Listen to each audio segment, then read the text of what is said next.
শিল্পীরা মুখ খুলেছিলেন, পথে হেঁটেছিলেন। তাদের দেখা যায় যে কুণাল ঘোষ, দেবাংশু ভট্টাচার্যের মতো নেতৃত্ব বলেন যে তৃণমূলের অন্তত কোনো প্রোগ্রামে এদের আমন্ত্রণ জানানো ঠিক হবে না, তাদের বাদ দেওয়ার কাজ চলছিল। অভিষেক বন্দ্যোপাধ্যায় আজকে বললেন যে অনুষ্ঠান যারা করছেন উদ্যোক্তাদের শিল্পী বাছাইয়ের সম্পূর্ণ রাইট থাকতে হবে।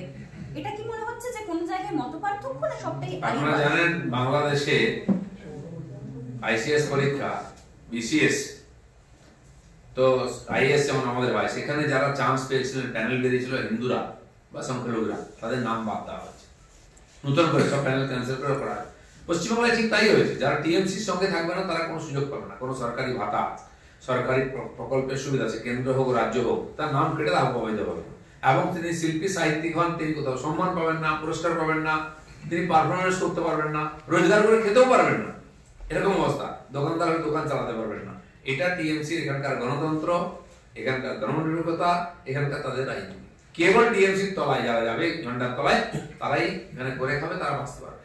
বাংলাদেশ নিয়ে মমতা বন্দ্যোপাধ্যায় আরো বলেছেন যে দুই বাংলার মধ্যে কোনো বিরোধ নেই, চিকিৎসার কারণে বাংলাদেশিরা এখানে আসতেই পারে, কিন্তু কিছু গুন্ডা ঢুকছে বিএসএফ এর ভেতরের জন্য এবং কেন্দ্রীয় সরকার এই কাজ করছে। বর্ডার পেরিয়ে এসে মেরে চলে যাবে, হতে পারে না, আমরা প্রতিবাদ পত্র পাঠাবো কেন্দ্রকে। উনি কেন্দ্রকে প্রতিবাদ পত্র পাঠাতে পারেন, যেখান থেকে আসছে একবার প্রতিবাদ পত্র পাঠান তো।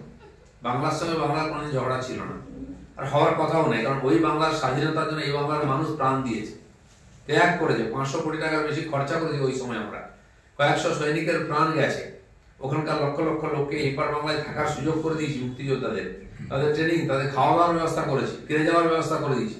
সেটা ওখানকার লোকেরা ভুলে গেছে।